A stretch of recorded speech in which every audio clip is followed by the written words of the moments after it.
Et nous voici de retour dans la salle paroissiale située au sous-sol de l'église. C'est le banquet du 125e anniversaire. Les expositions de photographies sur les murs racontent l'histoire de la paroisse et rappellent les bons souvenirs d'antan. Les enfants saisissent cette occasion de revoir les visages de leurs ancêtres et de comparer l'édifice actuel de l'église à ceux du passé. On dit que c'est le 5e qui dessert la paroisse depuis le début.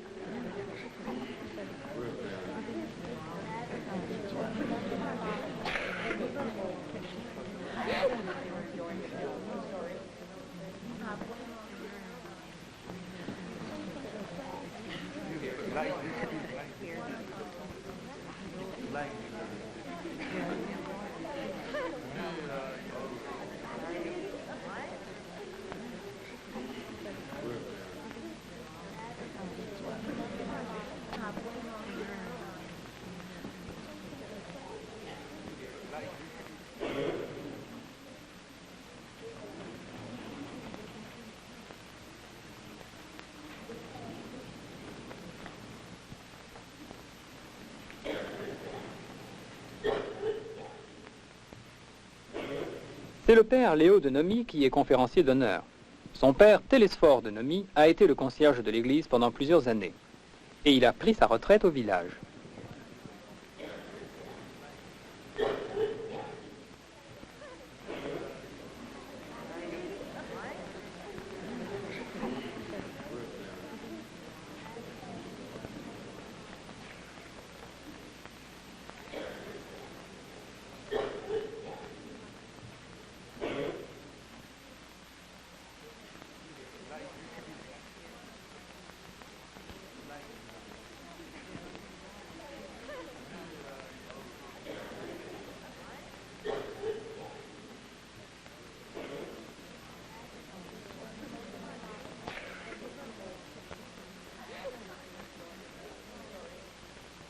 Parmi les personnalités invitées au banquet, on remarque M. Bob Holmes, membre du Parlement pour le comté de Kent.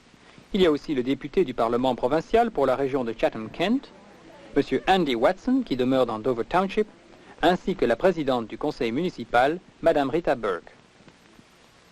Vers la fin de l'année, nous avons subi la perte prématurée de Raoul Bélanger, mort à 51 ans. Raoul était né à Pincourt et il y avait passé toute sa vie. Au moment de sa mort, il était un membre actif de la paroisse et c'était le président du club des placiers. Il est regretté par sa femme Mary, sa famille et tous ceux qui le connaissaient.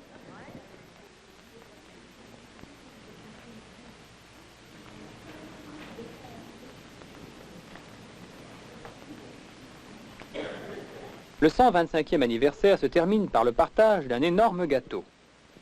Le gouvernement provincial a promis d'élever prochainement dans le village une plaque historique commémorant la fondation de la communauté.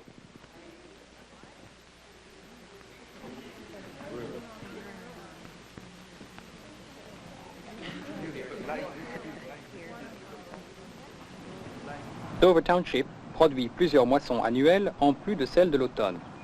Parmi les premières, celle des petits pois. Il y a 25 ans, il fallait d'abord faucher les plants, les mettre dans une charrette pour les amener à un centre d'écossage. De là, après l'écossage, il fallait encore transporter les petits pois aux usines de conserve. Aujourd'hui, la tâche est simplifiée par de grandes moissonneuses écosseuses qui fauchent les plants, écossent les pois et les déposent directement dans des camions qui roulent à côté de la machine. Ceci fait que les petits pois arrivent à l'usine avec un maximum de fraîcheur.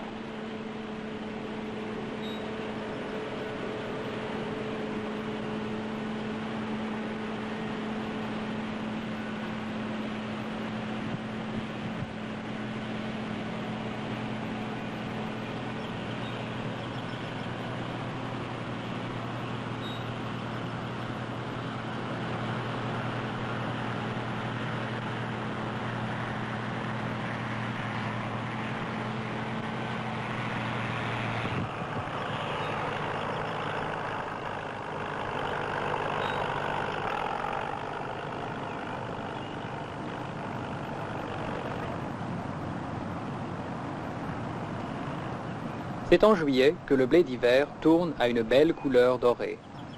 C'est le temps des moissonneuses batteuses qui fauchent d'un coup de larges surfaces dans les gerbes mouvantes et ramassent des centaines de boisseaux de grains en quelques minutes.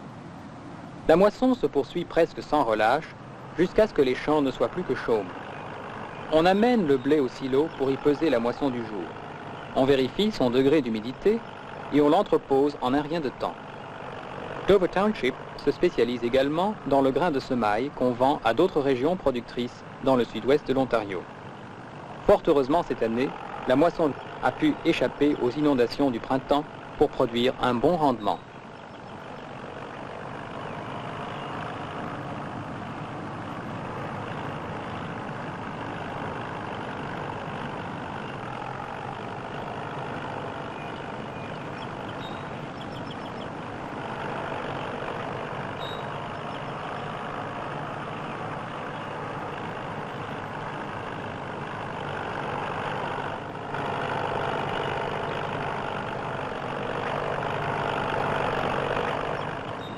Les Canadiens sont friands de pickles et d'autres condiments de ce genre. C'est pourquoi Dover Township produit tant de concombres. Ces véhicules de transport automoteur, invention locale, destinés à faciliter le travail de la main-d'œuvre, diminuent le labeur. Mais il faut quand même se baisser pour remplir les paniers. Les concombres sont triés sur place. Puis, ils sont groupés selon leur taille et envoyés au centre de traitement dans la région de Toronto. Cette moisson occupe les journaliers jusqu'à la saison des tomates.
Parmi les cultures légumières de la région, celle des tomates est considérée comme une des plus importantes et des plus rentables.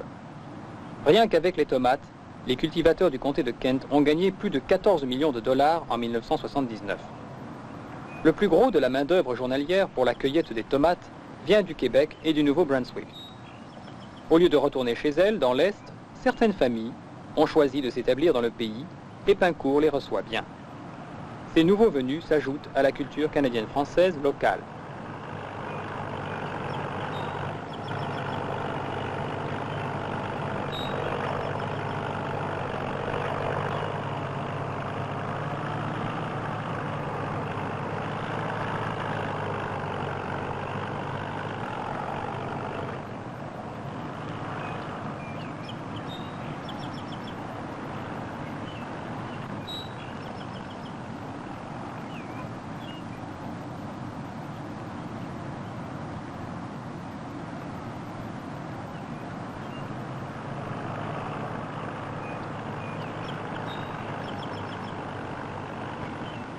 De nouvelles moissonneuses mécaniques apparaissent depuis quelque temps dans plusieurs fermes.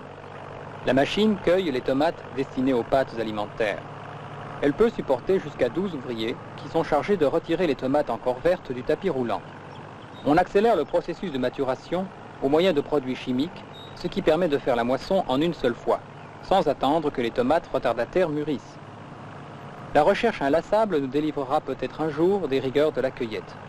De nos jours, les ouvriers reçoivent à peu près 65 cents par panier. On véhicule les tomates en gros aux usines de traitement plutôt que dans des paniers empilés dans des camions.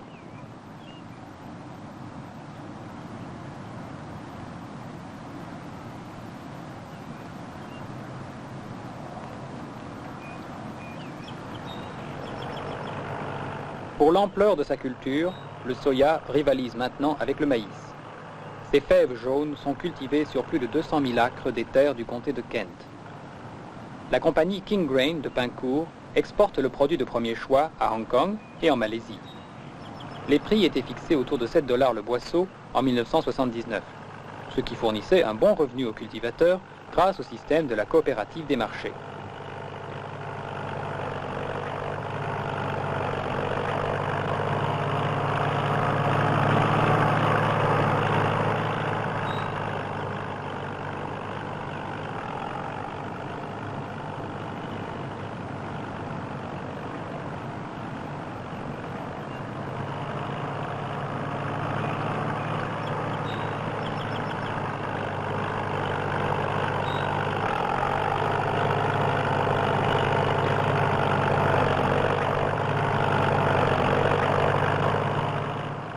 On a créé une variété de maïs destinée à des régions que jadis on croyait impropres à sa culture. La compagnie King Grain a lancé au Québec un nouveau marché pour le maïs de culture. On en produit les semences à Dover et dans les municipalités voisines. 200 000 acres du comté de Kent sont voués à la culture du maïs commercial et à celle des semences. Les immenses machines agricoles peuvent être converties pour la cueillette des épis de maïs ou pour les décortiquer pendant la récolte le long des sillons. La récolte des épis est une des dernières activités de l'année. Maintenant, le labour d'automne n'est plus obligatoire.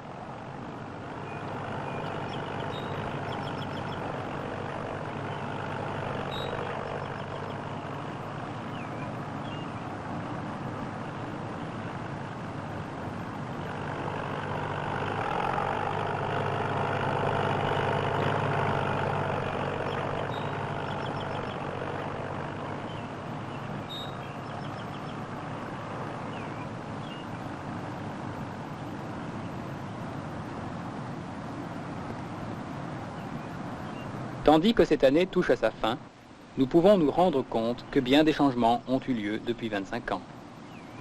Et nous pouvons nous demander ce qu'il adviendra de Pincourt dans le dernier quart de ce siècle. Notre village a vu partir tant de ses enfants dans le reste du Canada et de par le monde pour y jouer le rôle qu'ils ont choisi de remplir. D'autres ont choisi de rester dans la paroisse et d'y travailler pour sauvegarder la façon de vivre que nous connaissons maintenant.